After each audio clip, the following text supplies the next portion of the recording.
पिछले एपिसोड में हमने देखा कि जब महेश कार्तिक को सृष्टि का मेडिकल रिपोर्ट देता है तो कार्तिक उस रिपोर्ट को लेकर कमरे में आ जाता है और एक नज़र घूरकर देखने के बाद अपने पैंट की जेब से लाइटर निकालता है और उस रिपोर्ट को जलाने ही वाला था कि तभी सृष्टि बाहर से दरवाज़ा खटखटाती है और कहती है, पतिदेव दरवाज़ा खोलिए। सृष्टि की आवाज़ सुनकर कार्तिक उस मेडिकल रिपोर्ट को अपने लैपटॉप वाले बैग में रख देता है और दरवाज़ा खोल देता है। और जैसे ही कार्तिक दरवाज़ा खोलता है तो सृष्टि एकदम से अंदर आ जाती है और सृष्टि अपनी सवालों की झड़ी कार्तिक पर लगाते हुए बोलती है, पतिदेव आप ऐसा क्या काम कर रहे थे कि आपको दरवाज़ा बंद करना पड़ा और महेश ने आपको मेरी कौन सी मेडिकल रिपोर्ट दी थी। सृष्टि का सवाल सुनकर कार्तिक अपनी नज़रें सृष्टि पर से गड़ाते हुए बोलता है, कोई ख़ास रिपोर्ट नहीं, नॉर्मल चेकअप की रिपोर्ट थी। लेकिन सृष्टि को तो जैसे कार्तिक की कोई बात सुनाई ही नहीं दे रही थी, क्योंकि अचानक से सृष्टि को चक्कर आने लगता है और वो एकदम से सोफे पर अपने सिर पकड़कर बैठ जाती है। जब सृष्टि की तरफ से कोई जवाब नहीं आता तो कार्तिक पीछे पलटकर देखता है और जब कार्तिक देखता है तो सृष्टि सोफे पर अपना सिर पकड़कर बैठी हुई थी। सृष्टि को ऐसे देखकर कार्तिक जल्दी से उसके पास आता है और उसके बराबर में बैठकर सृष्टि को उसके कंधे से पकड़कर बोलता है, क्या हुआ वाइफी, तुम ठीक तो हो? ये तुमने सिर क्यों पकड़ रखा है? सृष्टि ने बेख्याली में बोल देती है, कुछ नहीं पतिदेव, बस हल्का सा चक्कर आ गया था। सृष्टि की हालत देखकर कार्तिक फिक्र भरे लहजे में बोलती है, क्या चक्कर आ गया था तुम्हें? चलो हम अभी हॉस्पिटल चलते हैं। कार्तिक सृष्टि का हाथ पकड़कर उसे खड़ा करता है। कार्तिक की बात सुनकर सृष्टि को अपनी गलती का एहसास होता है। उसने अपनी आंखें बड़ी करके कार्तिक को देखती है और अपने दूसरे हाथ से कार्तिक का हाथ अपने हाथ से हटाते हुए रिक्वेस्ट भरी आवाज़ में बोलती है, नहीं नहीं पतिदेव, शादी के कामों में ज़्यादा थक गई हूँ, इसलिए चक्कर आ गया था, बाकी कोई बात नहीं, मैं ठीक हूँ। कार्तिक ने कहा, तुम ठीक हो या नहीं ये डॉक्टर डिसाइड करेगा, तुम नहीं। सृष्टि ने कहा, अच्छा ठीक है पतिदेव, हम जाएंगे लेकिन आज नहीं, कल चलेंगे। आज घर में शादी है और मैं आज डॉक्टर के पास नहीं जाना चाहती। प्लीज़ मुझे डॉक्टर के पास नहीं जाना, आज तो बिल्कुल भी नहीं, मैं कल चलूँगी पक्का। सृष्टि ने बिल्कुल छोटे बच्चों की तरह मासूम सा चेहरा बनाकर बहुत ही रिक्वेस्ट भरी आवाज़ में कार्तिक को बोलती है और अपने पलकों को बड़े ही प्यार से झपकाने लगती है। और सृष्टि के इतने प्यार से चेहरे को देखकर कार्तिक एक पल के लिए तो जैसे सृष्टि के चेहरे में खो जाता है, लेकिन जल्द ही वापस अपने होश में आते हुए अपनी आंखें छोटी करके बोलता है, वाइफी ये जो तुम मासूम सा चेहरा बना रही हो ना, इसका मुझ पर कोई असर नहीं होने वाला। तुम्हारी हेल्थ को लेकर मैं कोई भी लापरवाही बर्दाश्त नहीं करूँगा, इसलिए जल्दी से खड़ी हो जाओ और हमें डॉक्टर के पास अभी जाना है। कार्तिक की बात सुनकर सृष्टि के चेहरे के भाव एकदम से बदल जाते हैं और सृष्टि गुस्से से कार्तिक का हाथ झटकाते हुए बोलती है, मुझे किसी भी डॉक्टर के पास नहीं जाना। नहीं जाना मतलब नहीं जाना, आपको जाना है आप जाइए। इतना बोलकर सृष्टि बिना कार्तिक की कोई बात सुने वहाँ से निकल जाती है। कार्तिक अपने हाथों की मुट्ठी बंद करके अपनी आंखों को बंद कर लेता है, जैसे अपने गुस्से को कंट्रोल कर रहा हो। वाइफी, तुम्हारे अलावा अगर किसी ने मुझसे इस तरह से बात किया होता तो दूसरे पल उसकी लाश ज़मीन पर पड़ी होती। तुम्हें शहजादी बनाया है तो तुम्हारे नखरे भी तो उठाने होंगे, लेकिन तुम्हें डॉक्टर के पास चलना ही होगा। मैं तुम्हारी हेल्थ को लेकर कोई भी रिस्क नहीं ले सकता। दूसरी तरफ स्वागत और जैकी दोनों ही अपने बेड पर बैठे हुए थे। स्वागत ने अपना लैपटॉप खोला हुआ था। स्वागत अपने लैपटॉप को देखकर बहुत ही ज़्यादा इरिटेट हो रहा था और बार बार एक ऐप को खोलने की कोशिश कर रहा था, लेकिन वो ऐप चल ही नहीं रहा था। स्वागत को परेशान देखकर जैकी स्वागत को बोलता है, कोई फ़ायदा नहीं। जो डिवाइस तुमने उन नौकरों को पैसे खिलाकर उनके कमरे में लगाया था, उस डिवाइस के बारे में उन्हें शायद पता चल गया होगा और इसलिए उन्होंने उस डिवाइस को कैमरे से निकलवा दिया होगा। जितनी भी कोशिश कर लो, हमें वहाँ की सीसीटीवी फुटेज नहीं मिलेगी। और जो तुमने सोचा है, तुम्हें लगता है कि तुम इतनी आसानी से वो काम कर पाओगे? तुम जानते भी हो ना तुम किसकी बात कर रहे हो। वो कार्तिक सक्सेना की बहन है। सिर्फ कार्तिक सक्सेना की बहन नहीं, बल्कि अजय वर्मा की बीवी भी है। ये काम इतना आसान नहीं है। स्वागत अपने चेहरे पर शातिर मुस्कान लाकर बोलता है, मैं जानता हूँ कि मैं क्या कर रहा हूँ, और रही मेरे काम को आसान करने की, तो अनुराधा खुद मेरे काम को आसान कर देगी। मैं कुछ नहीं करूँगा, अनुराधा खुद चलकर मेरे पास आएगी। तुम देखना, वो तुम्हारी बाहों में होगी और वही होगा मेरा असली बदला।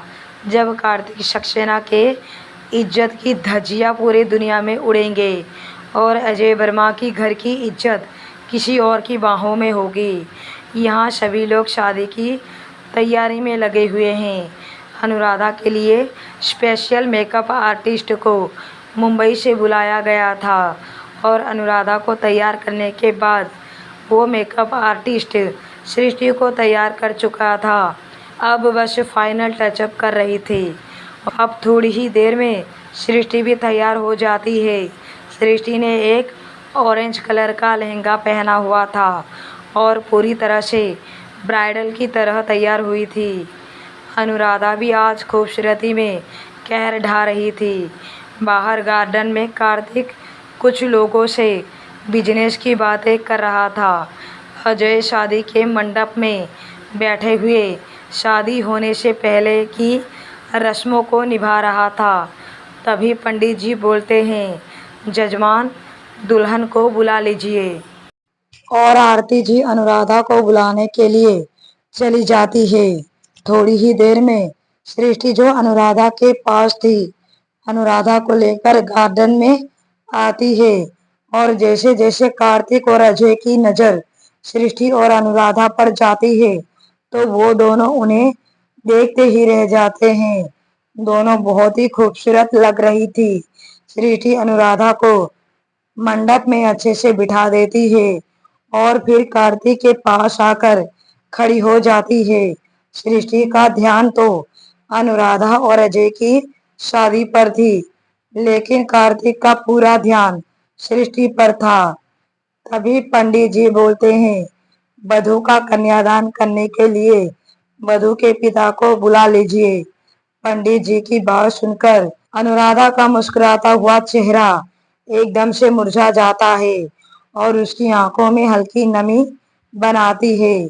अनुराधा अपने नम आंखों से कार्तिक की तरफ देखती है और कार्तिक हल्का सा मुस्कुराकर अपने कदम मंडप की ओर बढ़ा देता है और फिर पंडित जी को बोलता है, मैं दुल्हन का बड़ा भाई हूँ और कन्यादान भी मैं ही करूँगा।